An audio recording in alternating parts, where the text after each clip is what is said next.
আসসালামু আলাইকুম, কেমন আছেন সবাই? আশা করি সবাই ভালো আছেন। সৌদি আরবের ইকামা ১০০ রিয়ালের জায়গায় এখন থেকে ২৮০০ রিয়াল। যেখানে ১০০ রিয়াল মুক্তবা আমিল ফি দিয়ে ইকামা বানানো লাগতো ছোট ছোট মুআসাসাতে, সেখানে ২৮০০ রিয়াল দিয়ে মুক্তবা আমিল ফি দিয়ে ইকামা বানাতে হবে। অর্থাৎ ২৮০০ রিয়াল মুক্তবা আমিল ফি এবং ৬৫০ রিয়াল জাওয়াজাতের ফি, তামিনাত ধরেন ৬০০ রিয়াল। ঠিক আছে? তো এইগুলো দিয়ে ইকামা বানাতে হবে ছোট মুআসাসাতে। সেটা কবে থেকে? সেটা ২০২৭ এর ইকামা যারা বানাবেন তারা নাকি এই ক্যাটাগরিতে ইকামা বানাতে হবে। তো এটা কি অফিসিয়াল তথ্য নাকি এটা আমাদের মৌখিক তথ্য? আমি বিস্তারিত আসছি। সৌদি আরবে আমরা দেখতে পারতেছি যে যেই মুআসাসাগুলো আছে, ছোট মুআসাসা বলেন, স্মল ক্যাটাগরি মুআসাসা বা মিডল ক্লাসের মুআসাসা কিংবা হাই ক্যাটাগরির মুআসাসাগুলো, এই শরিকাগুলো, যেটা আমরা কোম্পানি বা বড় শরিকা এবং মুআসাসা বলে জানি। একটা হলো কোম্পানি, ইন্ডাস্ট্রিয়াল কোম্পানি, আরেকটা হলো শরিকা, আরেকটা হলো ছোট ক্ষুদ্র মুআসাসা, মুআসাসা ফার্দি। এক একটা মুআসাসাতে বা এক একটা কোম্পানিতে ইকামা বানানোর এক এক ধরনের রুলস। তবে রুলস যেটাই থাকুক না কেন, সৌদিকরণ থাকতে হবে। সৌদিকরণ থাকলে সেখানে কম পয়সায় ইকামা বানানো যায়। যেমন ছোট মুআসাসার কথা বলি, বড় কোম্পানির কথা বলে লাভ নেই, কারণ বড় কোম্পানির ইকামাগুলো তারা নিজেরাই বানায় কর্মীর। ছোট মুআসাসার ইকামাগুলো আমরা ম্যাক্সিমাম টাইম বলা যেতে পারে 95% লোকেরাই কিন্তু নিজেদের ইকামা নিজেরা বানাই। ব্যবসা করার ক্ষেত্রে হোক বা বাইরে কাজ করার ক্ষেত্রে হোক, 95% লোকেরাই কিন্তু নিজের ইকামা নিজে বানাতে হয়। 5% লোক মাত্র কফিলের ব্যবসা প্রতিষ্ঠান আছে, কফিলের চাকরি করে, তাই কফিল ইকামা বানিয়ে দেয়। তো এই মুআসাসা ফার্দি যেগুলা ৪ জন আমেল, ৩ জন আমেল, এদের ইকামা বানাতে গেলে ১০০ রিয়াল মুক্তবা আমিল ফি নামিয়ে ইকামা বানানো হয়। সেটা কিভাবে? যদি একটা মুআসাসার মধ্যে ৩ জন বা ৪ জন লোক থাকে, তাহলে প্রতি ২ জনের জন্য একজন সৌদিকরণ রাখতে হয়। অর্থাৎ একজন সৌদিকে চাকরি দিতে হয়। তো এখানে টোটাল ২ জন সৌদি থাকবে ৪ জন কর্মীর জন্য। প্রতি এই ১-২ এর জন্য লাগবে বাইরের একজন সৌদি, আর বাকি ২ জনের জন্য কফিল সে নিজেই চাকরি করতে হবে। অর্থাৎ তার মুআসাসাতে সে নিজে চাকরি করতে হবে। তার তামিনাত দিয়ে ১০০ রিয়াল মুক্তবা আমিল ফি দিয়ে ইকামা বানাতে পারবে। এটা হলো রুলস। এবং আরও অন্যান্য সিস্টেম, এই রুলস আছে, সেগুলো সবকিছু মেইনটেইন করলে ১০০ রিয়াল মুক্তবা আমিল ফি নামিয়ে ইকামা বানাতে পারবে। এটা হলো ছোট মুআসাসার। তো সৌদি আরবে বেশ কিছুদিন ধরে যে সৌদিকরণ নিয়ে একটা সমস্যা হয়েছিল, এখনও আছে কম বেশি। যেমন সেটাও আমি এখন আপনাদেরকে ভেঙে চুরে বলবো। আমরা যেটা অফিসের লোকের কাছ থেকে শুনছি বা জানতে পারছি, একদম ডিটেলস, ১০০ রিয়াল মুক্তবা আমিল ফি নাকি আর থাকবে না ২০২৬-এর শেষ থেকে, অর্থাৎ ২৭ থেকে ২৮০০ রিয়াল প্রতি বছরে দিতে হবে। কেন দিতে হবে? আদৌ কি সেটা সত্য না মিথ্যা? স্টেপ বাই স্টেপ সবই জানাচ্ছি। তো আমরা অফিসের সাথে কথা বলে যেটা জানতে পারছি যে এই যে সৌদিকরণ নিয়ে, যেমন একটা কফিল বাইরে থেকে একজন সৌদিকে চাকরি দেয়, চাকরি দিয়া মুআসাসাতে ঢুকাইয়া একটা ইকামা বানায় বা ২টা ৩টা ইকামা বানায়, বানায়া ওই সৌদিরে আবার বাইর করে দেয়। ঠিক আছে? ইকামাটা বানানো পর্যন্ত তার রায় ২ মাস ৩ মাস ৪ মাস রাখে, ২ মাস ৩ মাস রাখে, তারপর বের করে দেয় ইকামা বানানো হইলে। পরবর্তীতে আবার যখন ইকামা বানানোর সময় হইব, তখন আবার একটা সৌদি রাখে। তো এই সমস্যাটার কারণে সৌদিরা মানব সম্পদ মন্ত্রণালয়ের কাছে এই অনেকেই আপনার মানে অনেকেরই নির্দোষ থাকার পরেও বিনা কারণে সাসপেন্ড করছে। মানে এই কেউ আছে চাকরি করা অবস্থায় তারা বাদ দিয়ে দেয়। কফিল কিন্তু গোমরটা ভাঙে না, মনের কথাটা বলে না। আবার কেউ আছে ওই সৌদির সাথে কন্ট্রাক্টে যায় যে আমি তোমাকে চাকরি দিমু, ২ মাস ৩ মাসের জন্য চাকরি করবা, পরে কিন্তু আমার লাগবে না। কর্মীর ইকামা বানানোর পরে আর আমার লাগবে না। সেটা কন্ট্রাক্টের মাধ্যমে। তো এইভাবে করতে গিয়ে দেখা গেছে অনেক সৌদিরা কিন্তু ২ মাস ৩ মাসের বেশি চাকরি করতে পারে না। তো না করার ফলে সৌদিরা বেকার হয়ে যায়। মানব সম্পদ মন্ত্রণালয়ে তারা একটা অভিযোগ জানাইছে যে মুআসাসাগুলো আমাদেরকে চাকরিতে নেয়, নিয়ে ২ মাস ৩ মাস কর্মীর ইকামা বানানোর পরে আমাদেরকে বের করে দেয় বা বের হয়ে যাইতে হয় বা কন্ট্রাক্টে যেতে হয়। তারা ১ বছরের জন্য রাখতে পারছে না। তো সেটাকে মাথায় রেখে মানব সম্পদ মন্ত্রণালয় একটা সিস্টেম চালু করছে যে একজন সৌদিকরণ করার পর তাকে যদি ইকামা বানানোর পর বের করে দেয়, পরবর্তীতে আরেকজন সৌদি যদি রাখে ইকামা বানানোর সময়, তাহলে কিন্তু সেখানে ১০০ রিয়াল মুক্তবা আমিল ফি নামবে না। ঠিক আছে? ৯,৬০০ রিয়াল নামবে। তো এই আবার অনেক সময় নামেই না, টোটালি নামে নেয়। বেশ কিছুদিন ধরে টোটালি ১০০ রিয়াল মুক্ত মামুল নামে নেয়। কেন নামে নেয়? মুআসাসার সব কিছু ঠিক আছে, সৌদিকরণ ছিল না, সৌদিকরণ করছে, তারপরে ১০০ রিয়াল মুক্ত মামুল ফি আসতেছে না। কেন আসতেছে না সেটা পরবর্তীতে কফিল জানতে পারছে যে কফিল একটা সময় গত বছর একটা এই সৌদি ঢুকাইছে। সৌদি ঢুকার পর ইকামা বানাইছে। ইকামা বানানোর পর ওই সৌদিরে বাড়ি করে দিছে। ৩ মাস চাকরি করার পর বাড়ি করে দিছে। তাহলে হাতে থাকে কয় মাস? ৯ মাস। তো ৯ মাসের মধ্যে ৭ মাস ৮ মাস যাওয়ার পর আবার একটা সৌদি ঢুকাইছে ইকামা বানানোর জন্য। তো তাও সেটাও কন্ট্যাক্ট কইরা। এখন কিন্তু আর ১০০ রিয়াল মুক্ত মামুল ফি নামতেছে না। মানব সম্পদ মন্ত্রণালয় থেকে এটা আটকিয়ে দিয়েছে। কেন আটকিয়ে দিছে? এটা পানিশমেন্ট। পরবর্তীতে এটা আবার চালু করে দিয়েছে। আমরা কিছুদিন আগে জানিয়েছিলাম যে সৌদি আবার নতুন করে সৌদি চাকরি পাইলে সেই মুআসাসাতে আবার ১০০ রিয়াল মুক্ত মামুল ফি নামতেছে। অনেকদিন ধরে নামে নাই।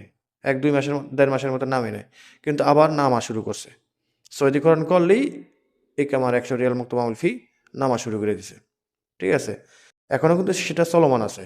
মাঝে মধ্যে অনেকের অনেক কারণে নামতেছে না, সেটা নিজের পার্সোনাল মুআসাসা বা তার নিজের সমস্যার কারণে নামতেছে না। কিন্তু এভেইলেবল ১০০ রিয়াল মুক্তমাল ফি সবকিছু সব রুলস মেইনটেইন করতে গেলে ১০০ রিয়াল মুক্তমাল ফি এখনো নামে। তো এখন ১০০ রিয়াল মুক্তমাল ফি কাদের লাগবে না? কাদের হবে না আর? সেটা হলো ইফা করে। অর্থাৎ একটা মুআসাসা আছে আপনার কফিলের। সেই মুআসাসাতে ৬ জন ৭ জন লোক আছে বা ৮ জন লোক আছে। তো প্রতি ২ জনের জন্য তো একজন সৌদি রাখা সম্ভব হয় না। তো তারা কি করে? একটা এজেন্ট লাইসেন্স খোলে। অর্থাৎ আপনার একটা মুআসাসা থাকবে অরিজিনাল, সেটার আরো কয়েকটা শাখা খুলবো। ২ টা বা ৩ টা শাখা খুলবো। ঠিক আছে? সেটাও কিন্তু লাইসেন্স। সেটাকে বলে ইফা। ইফা করে আপনার ওই ইফার মাধ্যমে ১০০ রিয়াল মুক্ত মামুল ফি দিয়ে ইকামা বানাতো। ঠিক আছে? সেটাও কিন্তু লাইসেন্স। তবে সেটা এটার আন্ডারে, অরিজিনাল লাইসেন্সের আন্ডারে ওইটা এজেন্ট বা শাখা। তো এইভাবে ১০০ রিয়াল কইরা ইকামা বানায়া কর্মীদেরকে রাখতো। তো সেটা কিন্তু গত বছর থেকেই আমরা জানিয়েছিলাম যে এফা কিন্তু বন্ধ করে দিব। এফা বন্ধ করে দিব। এখন বন্ধ আছে। ১০০ রিয়াল আর ওইভাবে ইকামা বানাইতে পারবো না ১০০ রিয়াল কইরা। ঠিক আছে? তো এটা হলো এফার কথা বলছে। ছোট মুআসাসার সৌদিকরণ করলেও ২৮০০ রিয়াল, না করলেও ২৮০০ রিয়াল ইকামা ফি দিতে হইব। এরকম কোনো তথ্য আমরা অফিসিয়ালভাবে কোনোভাবে পাই না। আমরা অফিসের সাথে কথা বলছি, অফিসের কর্মকর্তাদের সাথে কথা বলছি। তারাও কিন্তু আমাদেরকে এই তথ্য জানায়নি। তারা আমাদেরকে বলছে যে, "তুই এই খবর কই পাইছস?" এরকম ধরনের সিস্টেম নাই। সিস্টেম হলো যে যারা এফা কইরা ১০০ রিয়াল কইরা মুক্ত মামুল ফি দিয়া ইকামা বানায়, সেই এফা সিস্টেমটা বন্ধ করে দিব। যাদের এই একটা ছোট মুআসাসাতে ৮ জন, ৯ জন বা ৭ জন, ৮ জন কর্মী আছে। তো তাদেরকে তো ইকামা বানাইতে হইব ১০০ রিয়াল কইরা। তো তারা এফা খোলে। অর্থাৎ শাখা খোলে। ঠিক আছে? ওইটার মানে রেফারেন্সে আরেকটা লাইসেন্স খোলে। নাম থাকে এইটাই, ওইটা শাখা থাকে। তো এইভাবে, এইভাবেই কেমন হইতো সেটা এখন সিস্টেমটা বন্ধ করে দিছে। এটা আরো প্রায় ৮-৯ মাস ১০ মাস আগের থেকে কিন্তু এই শ্রম আইন মন্ত্রণালয় জানিয়েছে। একদম অফিসিয়ালি ভাবে জানাইছে যে এফআ সিস্টেম বন্ধ করে দিব। তো অলরেডি মানি বন্ধ করেই দিছিল এই সময়। এখনো বন্ধ আছে। তো এখন আর সেটা কিন্তু হচ্ছে না। আমাদের জানা মতে সেটা আর হচ্ছে না। তো এখন ২০২৭ সালে ১০০ রিয়াল মুক্ত মামুল ফি ছোট মুআসাসাগুলোর ২৮০০ রিয়াল করে আইব। ১০০ রিয়াল মুক্ত মামুল ফির জায়গায় ২৮০০ রিয়াল করে আইব। ঠিক আছে? এইটা কি আমাদের মৌখিক সংবাদ? নাকি এটা কোনো অফিসিয়াল তথ্য? ভাই এটা সম্পূর্ণভাবে আমাদের মন গড়া একটা তথ্য। আ আমি আপনাদেরকে যদি একটা এক্সাম্পল দেখাই, মনে করেন আমি একটা অফিসের লোক দিয়ে কাজ করাই। ওই ওই অফিসে ৪ জন, ৫ জন, ১০ জন লোক কাজ করে। তো তারা হয়তো জানে যে আমি বাইরে আমার প্রবাসী ভাইদের জন্য টুকটাক কাজ করি, তাদেরকে দিয়ে করাই। অমুকেরে দিয়া করাই, তমুকেরে দিয়া করাই। অফিসের যারা ভালো বড় কর্মকর্তা তাদেরকে দিয়ে করাই।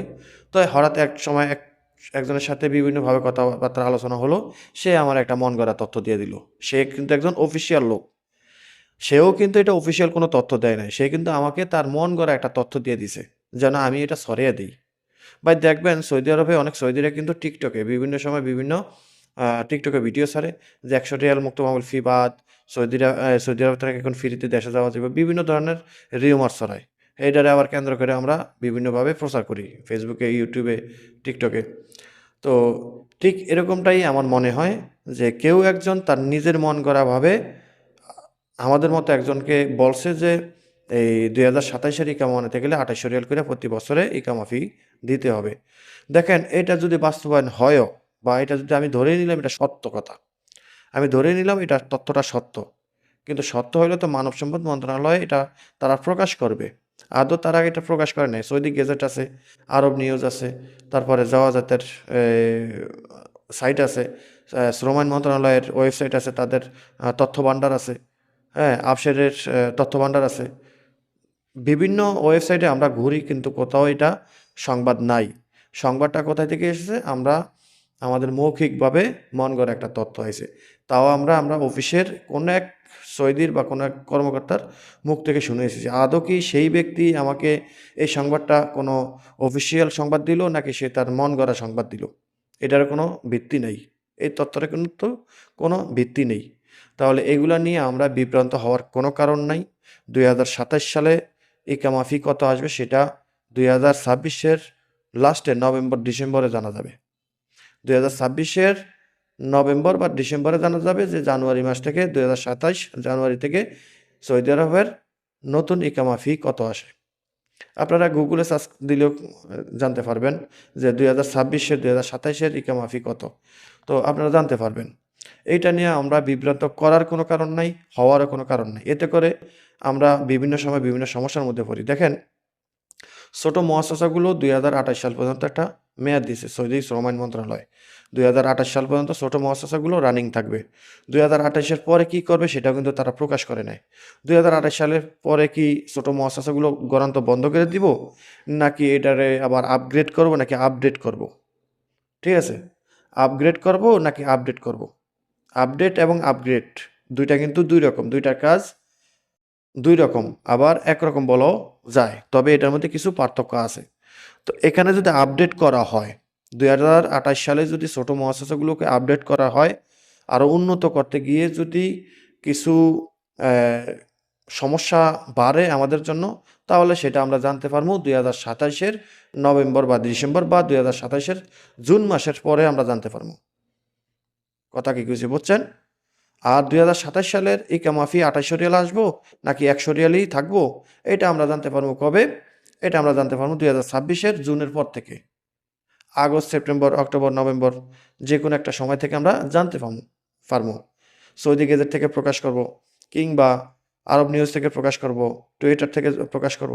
যেকোনোভাবে আমরা জানতে পারবো বা আমরা অফিস থেকে সরাসরি মৌখিকভাবে জানতে পারবো। তো এই হলো বিষয়টা। আমরা আমরা আশা করি বুঝতে পারছি এই ধরনের রিউমার শুনে, দেখে আমরা বিভ্রান্ত হব না। এতে করে দালালের খপ্পরে পড়তে হবে। ঠিক আছে? দালালের একটা মোটা অঙ্কের ইনকামের রাস্তা খুলতেছে। কি কইছে বুঝছেন? কথা বললে আমি অনেক কিছু বলতে মন চায় কিন্তু বলি না। আমি সবসময় আমাদের প্রবাসী ভাইদেরকে সতর্ক করে যাই। আমি যেটা ইনস্ট্যান্ট প্রমাণ না পাই আমি সেটা নিয়ে কথা বলার কোনো কারণ নাই। এই যে দেখেন কিছুদিন আগে কথা উঠছে 2026 সাল থেকে সৌদিকরণ থাকবে না। সৌদি কফিল থাকবে না। কফিল প্রথা বাতিল, কফিল সিস্টেম বাদ। জানুয়ারির ১ তারিখ থেকে ১০ তারিখের মধ্যে থেকে কেউ বলছে ১ থেকে, কেউ বলছে ১০ তারিখ থেকে। ভাই আমি কখনোই বলি নাই যে সৌদি আরবে কফিল প্রথা বাতিল হয়ে যাবে। হইলে আমরা সেটা জানতে পারবো। ১ মাস আগে জানতে পারবো বা ১৫ দিন আগে জানতে পারবো। এই হলো বিষয়টা।